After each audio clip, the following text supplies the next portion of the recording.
Hello, everyone, and welcome to the Priceless podcast. My name is Miguel, and of course, I'm your podcast host. You probably know by now, but I'm repeating it. Well, what should I do? So this podcast is made in partnership with the European Forum of LGBT Christian Groups. And, of course, today we have a new guest who comes all the way from Sweden. Actually, he's the first guest from Sweden, and I'm so proud that I met him.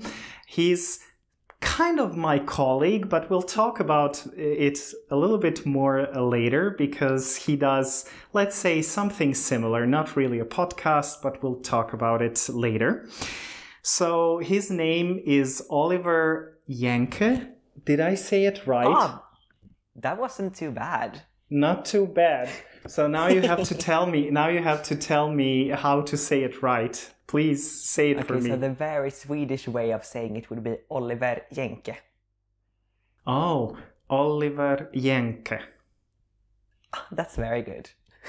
Oh, I'm so proud of myself. You can move to Sweden already. Okay, I'm already with one foot in Sweden. You know, I'm living in Croatia. We're just always glorifying Sweden. I know everything is not perfect, but you know, for us, we always think like, oh, Sweden is the promised land. Oh gosh. Well, the cold. You know, the cold is something that is definitely keeping us away. I understand that. Yes. So it would keep me away as well if it was possible. Welcome, Oliver, to the Priceless podcast, and thank you so much for being willing to be my guest. Oh, thank you for inviting me. I feel honored to be here. So I want to meet you, and I guess our guests also want to know a little bit more about who Oliver is.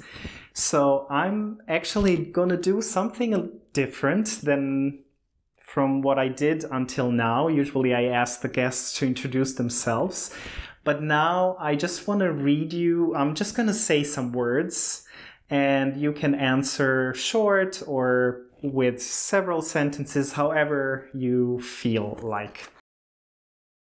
Let's do it. Are you ready? Yes. Okay, so identity. Oh, I identify as a trans guy. Sexuality. I don't know, that's a difficult one. I never thought about my sexuality until I came out as trans, and then I was like, what does that mean? And now I don't know. I mean, I'm definitely not straight. I have a boyfriend. I wouldn't call myself gay either. I don't know. I call myself gay as like an umbrella term, but I don't know. I'm kind of gay. Faith. Oh. I have had a super strong faith. I mean, of course, we will get back to this a lot, but like, I was brought up like very, very Christian, and it was very... what I'm trying to say is that now I have no idea. And if I heard myself say that like 10 years ago, I would be horrified that I've lost my way. But I have no idea where I'm at. Love. I love love.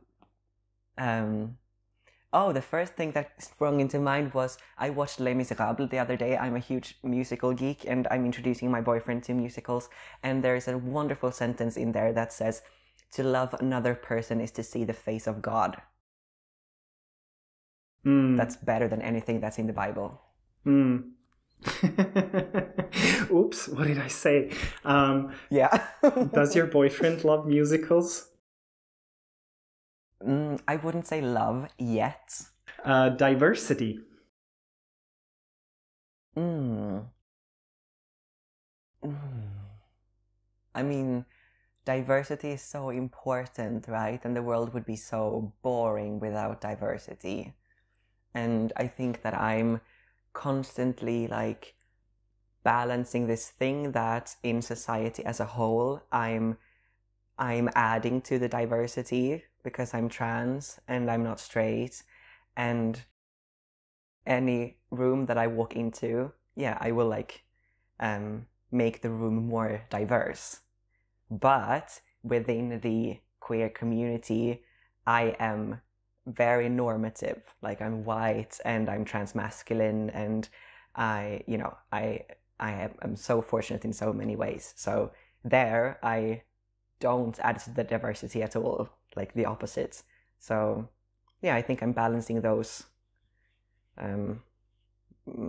those identities in a way all the time. Yeah, I so agree. I think diversity is amazing and it's so important for the world. But at the same time, we need people that we can connect to and that we share things with. So, yeah. For sure. Belonging. Oh, that's so important, isn't it? Feeling that you have a place where you belong and a place where you're home and a place where you're needed. Yeah. Politics. Oh no. Oh, do you know that we had our general election this past Sunday, and it was like the saddest thing ever. Oh no. Our very right-wing, racist, Nazi party came in as the second largest party in Sweden. Oh, no. And so we're very, very scared at the moment, and watching with horror at the future, and scared of what's going to happen to us and what's going to happen to all of our BIPOC friends. And it's terrible. Yeah. I mean, it's scary looking at the world, how politics are changing and often not for the good. Yeah. Life.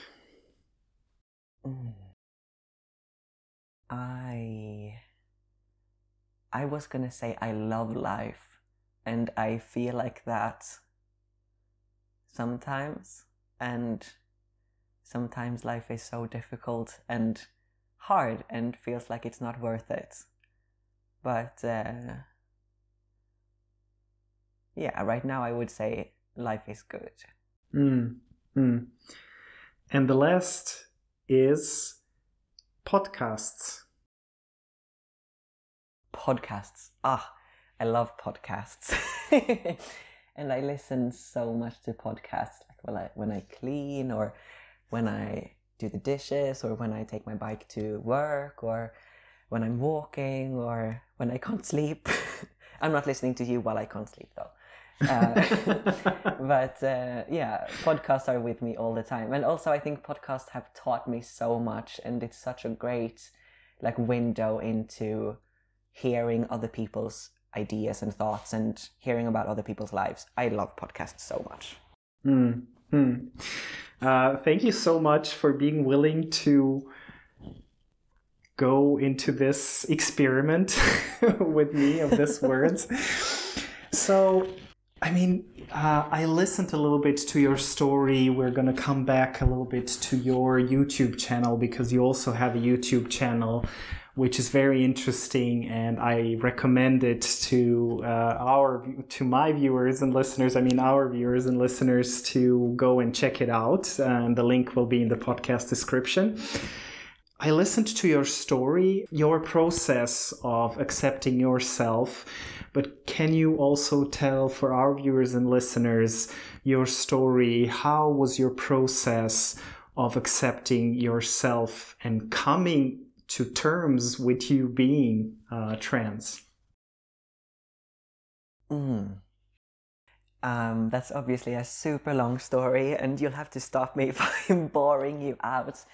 But I would say that I've always known that something was a bit off, and I've tried to express that in different ways. Like when I was about 10, there was a question in a form at school, and it said, something special about me is, and I answered, I'm not like a girl. And I liked playing with the boys, but I also liked playing with the girls, and it was I always had this feeling of not really belonging, and also of society not understanding gender. I didn't have the words for it, but I knew that their view of us, the children, weren't correct, because I sort of didn't fit into their view. And but I couldn't really express it I never went up to my parents and said, "Hi, I'm a boy." I couldn't do that. I didn't do that. I don't know. It was, I had the thoughts somewhere. But I became a teenager, and, the dreadful puberty hit, and it was the wrong puberty, I realized, and my body started doing things that I was not prepared for and that I hated, and I still didn't have words to express that, and I think that I thought that everyone hated their puberty or what their body was doing, and felt super uncomfortable. But now I know that I felt body dysphoria back then, but back then I thought I just felt like teenagers do about their bodies. Yeah. And at that time I was also very into the church community, and a kind of conservative messages were spread in that church, and that did not leave me any room whatsoever to discover my queerness, even though I wasn't a very, I had many friends that were queer and openly gay or bisexual, and I did not see a problem with that, and they were close friends of mine, and we talked about that, and that wasn't weird. But I allowed them to do that, but I didn't allow that thought to even enter my brain. But then I was 24, and I was on YouTube, and I just watched a lot of, somehow, I don't know how I ended up there, but I watched a lot of videos of trans guys talking about their experiences, and that past year I had read a lot about transgender people, and I had gotten to know some transgender people, and I was on YouTube, and then one evening I was like, oh my gosh, I'm trans. And I don't think that I really understood that process was going on within me. I think I was still really, really denying that thought was entering my brain. But one evening it was just it just hit me, and it was this answer that I had been searching for my entire life, but I didn't know that I had been looking for it. I didn't know that I even had that question, but suddenly I had the answer, and it was my life just, it was like a puzzle that just suddenly was formed in front of me, and everything made sense. And it was really difficult, and because I didn't know a lot of transgender people, and I didn't see any happy transgender people, and I thought life would be miserable, and all of that crappy stuff that you see about transgender people. But at the same time I was really, really happy to understand that about myself, and there was also some kind of hope that okay, I have the answer, so maybe life is going to be easier somehow. Yeah. And that was 4 years ago, and obviously it's been a process since then as well. And I mean, all of those things that I had been told and been telling myself for 24 years, that religion has told me, and that this transphobic society had told me, and all of that, it's not like you get rid of all that in a day. It's taken me 4 years to be able to actually call myself a trans guy, for example. And I mean, I'm still not finished. I still have terrible thoughts in my head, or internalized transphobia that makes me hate myself and look at myself in really, really bad ways, just because society has taught me to do that and taught us all to do that. Yeah. So I'm not, maybe you never get finished with that or get rid of all of that, but I'm hoping that I will be getting more rid of that in the future at least. And it's a process. Yeah. I mean, we all go through this internalized homophobia, transphobia. Can you tell me a little bit more about what is this inner voice? What is the hardest thing for you that you're fighting as a trans person with the transphobia that was transferred to you from society?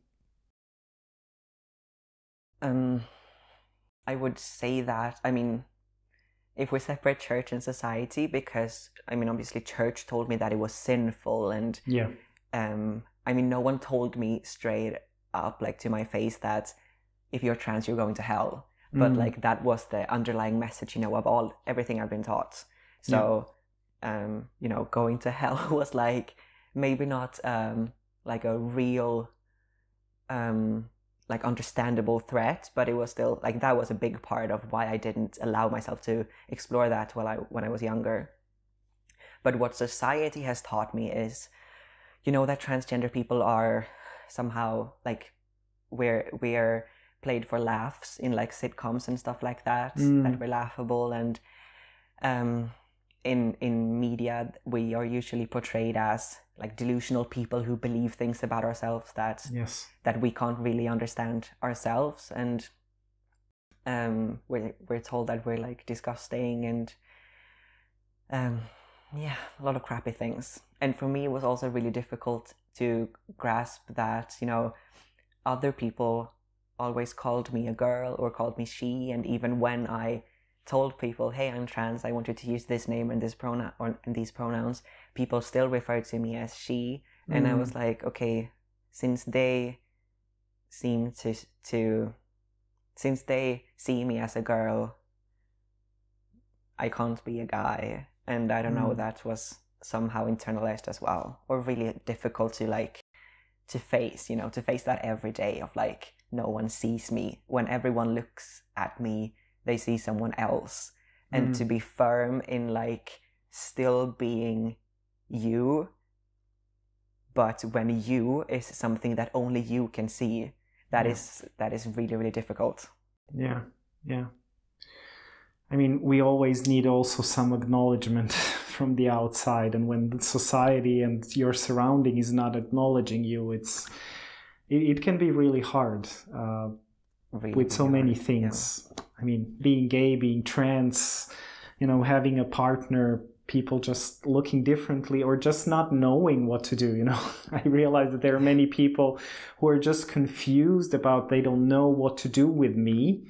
And my partner, it's different. They're confused, but at the same time, I can understand, but it's also hard. It's not easy.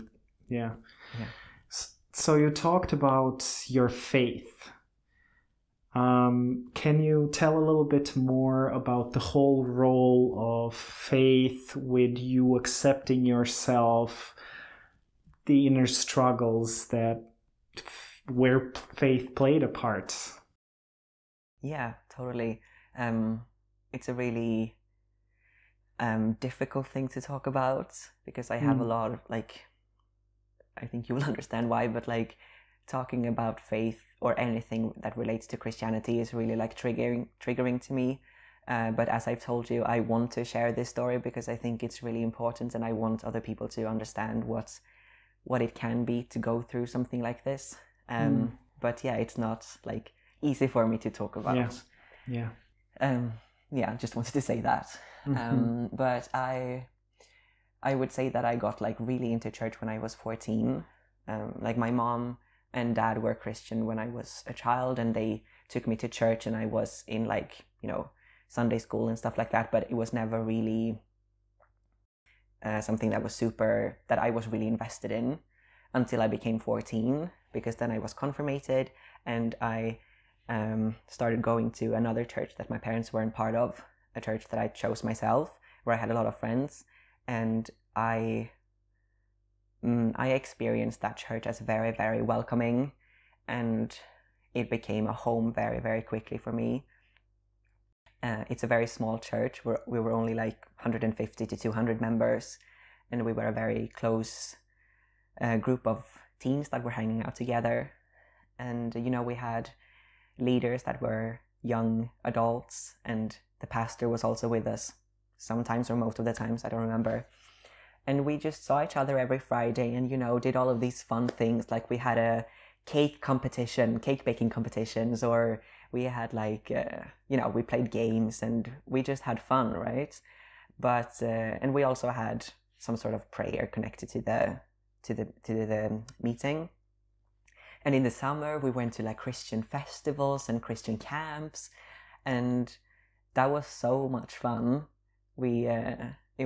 I met so many great friends, and I have so many fun memories of stuff we did. But the theology that we were marinated in was also pretty conservative, I would say. And it was very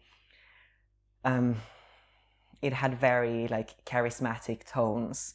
So, you know, it was a lot of like hip music and lighting and, you know, standing up, singing with your arms in the air. And like, it was just this atmosphere that became very, it just sucked me in really. Yeah.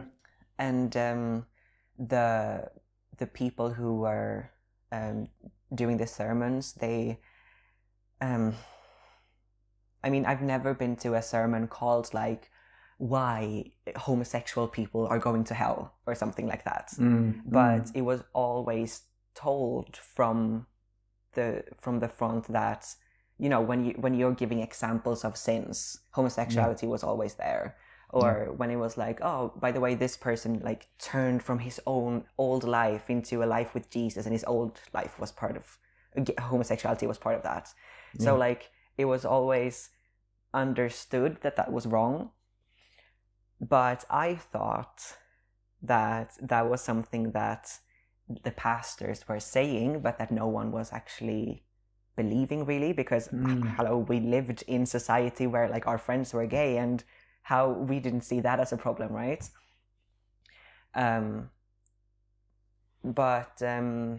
Yeah.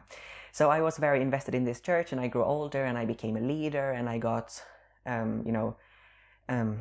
tasks that were really like very honorable, and like I became a music leader in church, and I became a board member, and like the president of our like youth organization in church, and I was just there all the time. And I spent so much like time and money and energy and, you know, all of that stuff into building this community. And I had a lot of teenagers that I really loved and that I had, you know, seen grow up since they were born. And I had families really looking out for me and inviting me to dinner, and, you know, old ladies that went on walks with me and stuff like that. I mean, it was my community, it was my family, and they meant everything to me. And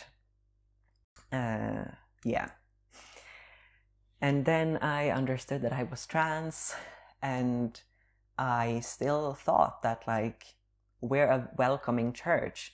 Sure, I hear some people preach against homosexuality, which was, you know, being trans is never mentioned, but like, you just put it all together, right, into this messy identity. But I thought that most of my friends would be on my side, right? And so I came out to my pastor, and that was fine. He asked some weird questions like, okay, but where do you see yourself in God's creation? And how can you ask like a 20-year-old person that? Ask like a theologian. Why do I have to defend my place in God's creation suddenly? But anyway, he was kind of welcoming, and I was allowed to be like, nothing happened. Like, I continued being a leader, and I used they, them pronouns back then, and people called me that, some people called me that, and that was kind of fine. And then a new pastor came, and suddenly a lot of things started changing. He said, like, he called me into a meeting and told me that, or he made really clear that he thought homosexuality was wrong. And I spoke to some other leaders of the church and tried to like question, like, what are we allowed to say in church, and who decides like what theology is the correct theology here in church. And he also did not back me up at all. And he started like questioning whether or not I should be a leader in the church when I was queer. And the new pastor said in front of all of my teenagers that I had seen grow up and that I had created this safe space for. He said to them that homosexuality is wrong. And that was so devastating to me, because I felt like I was somehow part of that, of making that room not safe. And I felt like I had tricked these teens into this situation where I was like, hey, this is a safe space, and they wanted to hang out there, and I made this a nice open space, I thought. And then someone else came in and like destroyed that whole space. And that that was really difficult to handle. So after that, I told my church that like I'm taking a break. I need to think about like what kind of church I want to be a part of, and what I can stand for and what I need from a church. And during that year, like almost no one reached out to me or asked me how I was. And this was, I was in church every Sunday, and I was not only in church, I was like a part of organizing the service every single Sunday. If I wasn't on the stage singing, I was behind the the audio. How do you say that? I don't know. Like the mixer, the audio mixer. Exactly. And if I didn't do that, I was the streamer. I was always there, and I was there every Friday, helping these, or just being a leader for these kids. I don't know. And suddenly I wasn't there, and almost no one reached out, and it was really, really difficult. So after about a year, I said that I was going to leave that church, and that was it was one of the most difficult things I've done in my life. It was it was losing a family, and it was losing a space where I had felt so loved and at home, and it was where I belonged, getting back to the belonging word earlier. It was, the church was my everything in a way. Yeah. And having to leave that, it was really, really difficult. And I have a problem as well with the word leaving, because I don't feel like I left church. I feel like I was forced out because they created a space where I wasn't welcome, and that is forcing someone out.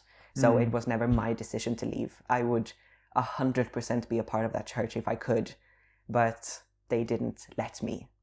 And I know that there are like so many people there like supporting me, and they still love me, and they still reach out, and they are probably not against me being trans or gay or anything, but the fact that no one or very few people stood up for me, it's really, really, really hurtful.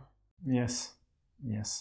Thank you for sharing this. I mean, it hits home in so many ways, and I think probably for many viewers and listeners, they can connect to what happened to you. So thank you for sharing, because I think in this losing our family, it's important to see that there are other people that we can connect to. And it's kind of, even if we don't know them directly or personally, it is a kind of belonging, that we're not alone in this world with what we went through and with our story. And it's actually often not this, it's true that we're not alone. There are many people who have similar stories. So thank you so much for sharing your story, because it can be, it is for me, just listening to it, I can feel some healing for me, and knowing, okay, I was also a worship leader, working with children, doing everything in church, so I can very well connect. So what did this do to your faith? What about your personal faith? Yeah, that's such a good question, because it's destroyed everything when I realized that, this church has such a big part of their belief that I don't agree with. What else have I been taught that I might not agree with? And I felt like I was just sitting, and new balls came into my lap. Like, what about this? What about this? What about this? What about this? And I didn't know what I thought about anything anymore. So, and then I connected with the word deconstruction, and I started understanding that other people were going through the same things. And that has been really helpful to me to understand that it's okay to be questioning everything and to not have control over your process. It feels like it doesn't feel like I'm breaking my faith, right? It feels like my faith is just breaking, and I'm trying to keep it together, and it's not. But it's okay to feel like that. And but right now, as I said, maybe I said it before we started. Anyway, I'm in a really a place where everything with Christianity is really triggering to me. Like hearing songs that I used to sing, I just back off and I shut down, and like I don't want to hear it. It's just connected with so much difficult things. I think that actually the first thing after my like the LGBTQ thing that I started questioning was the view of sexuality, or I had always questioned that, like that church told me that like you're not allowed to have sex before marriage, and that having sex before marriage is like destroying you in some way. And I had always been a bit hesitant towards their beliefs, but at the same time they had really, really been internalized and had destroyed so much within me, and been really, really hurtful. So that was a big part that I was struggling with. And when I realized that these are two things in my life that have affected me in such big ways and destroyed myself in so many ways. Like I would have a better life if no one told me that sex before marriage was sinful and that being LGBTQIA+ is wrong. My life would have been better. Yes. And then I started questioning like, oh, what else have church destroyed for me? Yes. And, I still see all of these happy memories, of course, and the good things that have happened, but at the same time, I can't handle anything related to Christianity. And I'm still in all of that crap. Like, I get really triggered, as I said. So when I left my church, I was really, really happy to find ECO, which is an organization for Christian LGBTQ+ people in Sweden. And they have been so important for me. I started like hanging out with them and going to camps with them and going to their services and stuff like that. And the thing that is so healing for me with being there is that there are no, like there's no there is no correct faith. There are no borders for what you can or are allowed or have to believe. Everyone are welcome, and I really, really feel that I can come here with my really broken faith. I can come here with no faith, and I'm welcome with my thoughts and ideas as they are. And I had never felt that before. I had always felt like, yeah, sure, we can have a little bit of room, but you always have to believe this and this and this. So it was really, really healing to me, and I still attend their mass and other activities as well. But I struggle so much with going to the mass, and I hate being there. Like my whole body is screaming inside. I don't pray, I don't sing, I don't read along with the things you're supposed to do. I'm just sitting there in like pain and agony. But I really, really want to see if this can be a space where I can heal. Like it's a space that I know is super, super safe, and where I can be whoever, and being confronted with Christianity, but in a very safe way. Yeah, I want to see if that can heal me somehow. Yeah. But I don't know. Yeah, I mean, there is something that is still not talked about, not a lot. It's religious trauma. I think it's coming. I don't know if it's recognized from the professionals, the therapists, as something that is real, but for people like you and me, it's very real. And when you hear these songs, when you hear something that is similar to that, just all the trauma and the pain just comes back. And I really hope that I'll find a professional who can talk a little bit more about religious trauma and the importance of dealing with this trauma, because it's a kind of PTSD, you're just getting triggered by some things. I mean, I'm saying you, but I don't mean you, I mean all of us. All of us, yeah. Yeah, so... And also I feel like we talk, like the thing with conversion therapy is very much up on the agenda in a lot of spaces right now, and we talk a lot about that, which is great. And I think that we also need to talk about, like, yeah, exactly what you said, like the grayscale of that. Like, sure, no one told me, hey, Oliver, we're going to send you to a conversion camp. No one told me that. But we are starting to try to talk about Bible-related violence in ECO, the organization. And I've definitely been a victim of that, like using the Bible as a hurtful tool. Yes. In a violent way. Yeah.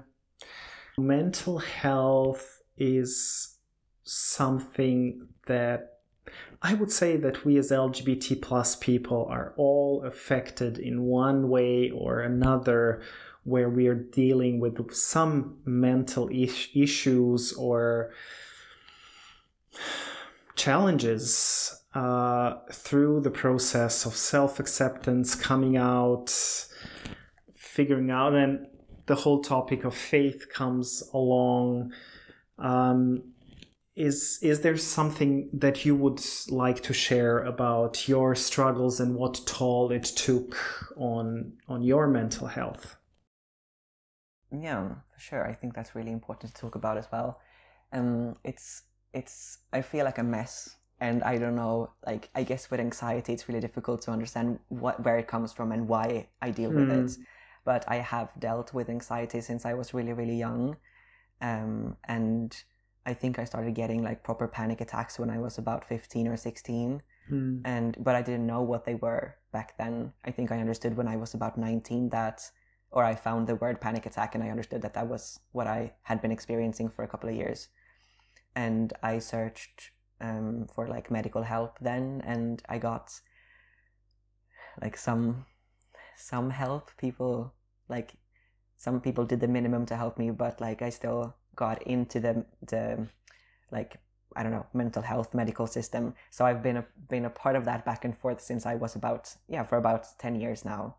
And I've, like, when I was between 20 and 22, I went through a really, really deep depression and with almost daily panic attacks, and that was I felt so bad, and I hope I'll never get there again. And I have also been like diagnosed with PTSD and have gone through like a trauma. I don't know how to say it. Like, I talked about my trauma with a therapist and stuff like that. Through therapy, yeah. Exactly, yeah, a trauma treatment. I don't know, but so yeah, it's been a really, really big part of my life, and it's so, difficult to know about like what's genetic, because like a lot of people, family members also struggle with mental health. But for sure, I also experience a lot of anxiety because I'm trans, and we have this thing with dysphoria, and that is also a part of, I don't know if you're allowed to call it a mental illness. It's kind of controversial, I guess, or it's we debate about it. But like, when you get anxiety because of how your body looks like, or you get anxiety because of how other people treat you, or what else can give me dysphoria? Stuff like that. It's difficult to separate, like, oh, am I feeling anxiety now because of my like social anxiety, and do I have social anxiety because I'm trans? Maybe if I was in a place where everyone just read me as a guy, maybe I wouldn't have social anxiety then. It's so difficult to understand what's what. But yes, for sure, I've struggled, and I do struggle with a lot of mental illness or mental unhealth. Yeah.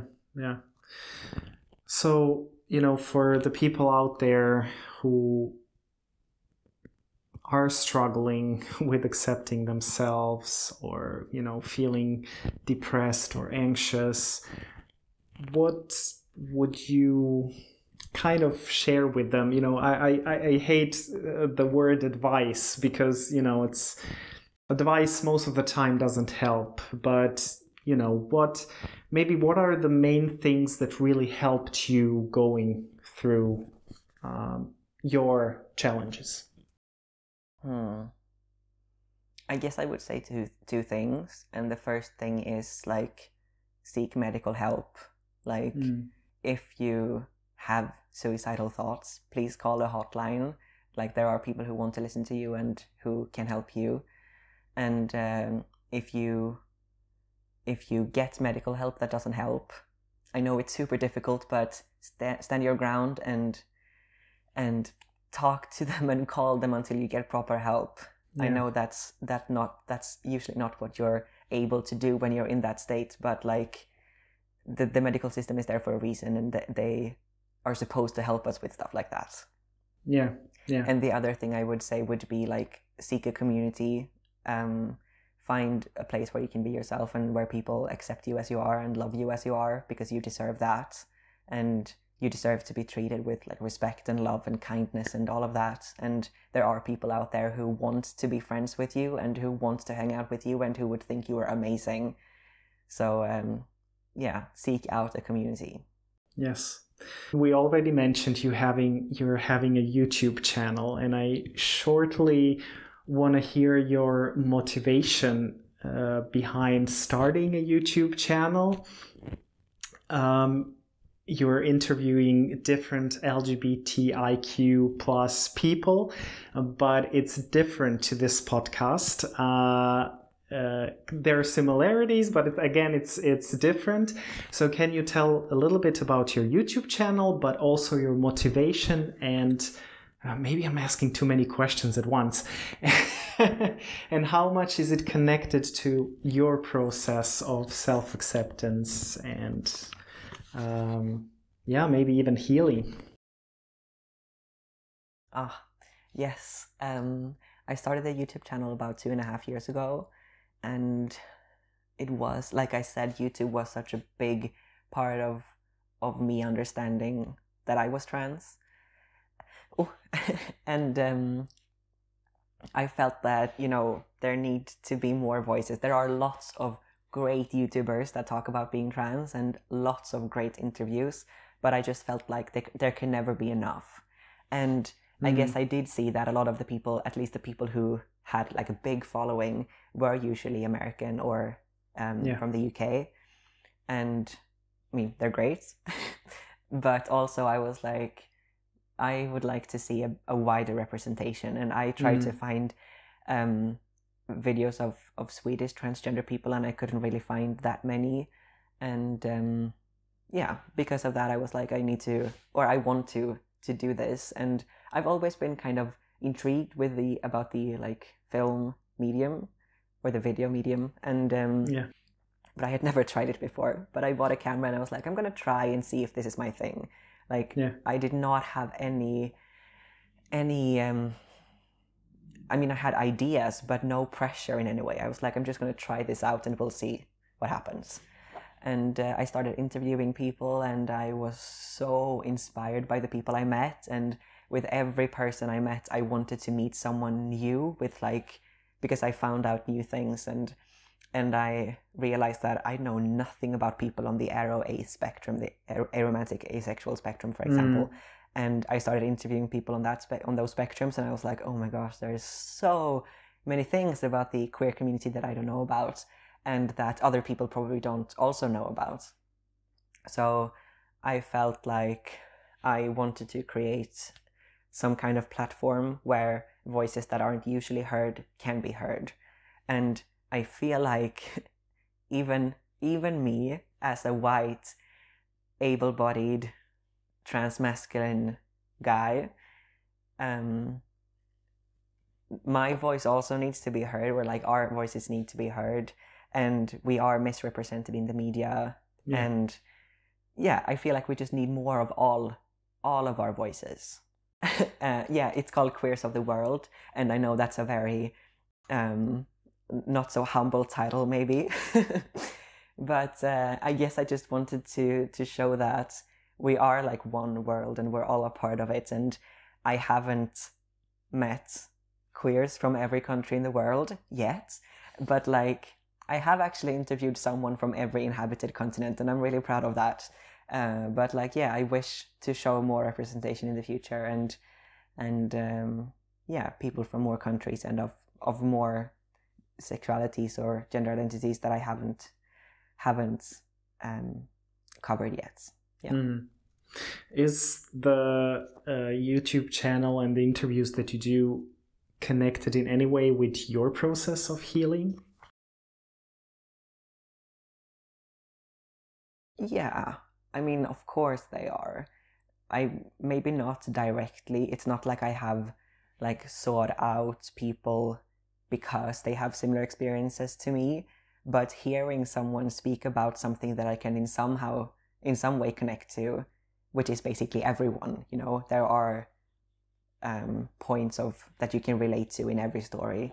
It has been really, really healing, and just understanding that we're so many people who are going through similar stuff, and we're not alone, and we're so strong. And I think I've been mostly inspired by the strength that is in our community, the strength to like live despite all of this shit that we have to go through, and the strength to not only live but also fight for a better future. So inspiring. Yes. So I will encourage you again, if you want to check out Oliver's YouTube channel, the link is in the podcast description below. So go and check it out. Yeah, well, I'm actually trying to see the time because I'm confused. Yes, I mean, we are very much going towards the end, so I would like to ask you my famous question, the hardest one. Is there anything I haven't asked you but you would like to add to everything we've been talking here? Actually, there is. I was asked about 2 years ago to be part of creating a conference. It was the Church of Sweden. Oh my gosh, there are going to be so many words that I don't know now. The Church of Sweden, they did like an official meeting, like very high up, and like a trans hearing. Like, how can the Church of Sweden involve transgender people more? And they said that we're going to create a conference for transgender people. And I was asked to be part of like a group that created this conference basically. And I was. And we had our first conference in October last year. So it was an international digital conference for, by, and with Christian transgender youth. And we are currently working towards organizing the second one. It's going to be October 1st to 2nd, so it's just 2 weeks away. Oh. And we're very, very excited about that. And that's also been such like a healing experience to be a part of, even creating a safe room for transgender people within church. I mean, it's as transgender people, we're always the minority, right? And it's very, very rare to be in a room where we're only transgender people. Yes. And as transgender people within Christianity, I mean, oh my gosh, we're such a minority. But being in a room where everyone is trans and in some way connected to Christianity and wanting to explore that together and connect over that is very, very healing. And just such a lovely room to be a part of. And I'm really proud of the conference that we've created. And yeah, just wanted to mention that. Yeah, wow, that's so exciting. And I actually remember the question I had for you. I mean, having the T as part of LGBT, do you think it was helpful or more damaging for the trans community? Oh, that's such a big question. I think, I mean, obviously a lot of people mix them up. And when I came out, or when I have been coming out as trans throughout the years, because, you know, you don't come out once, people have been confused and have asked like, oh, but who are you gonna date now? And, you know, confused it with sexuality. Yeah. And in some ways, that has been difficult to have to explain. Like, it has nothing to do with sexuality. It's just my gender identity, which is something completely different.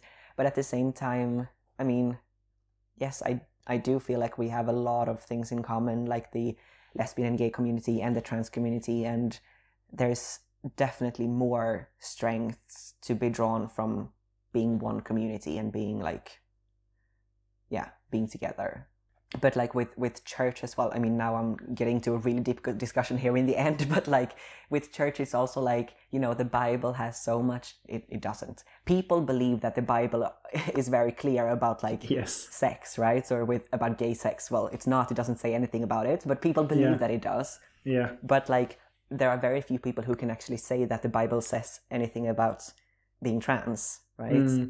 Like the only things that I've heard is it says like, oh, but it says that God created woman and man. And it's like, yeah, but it also doesn't say that God created grapes or oranges, but they exist, right?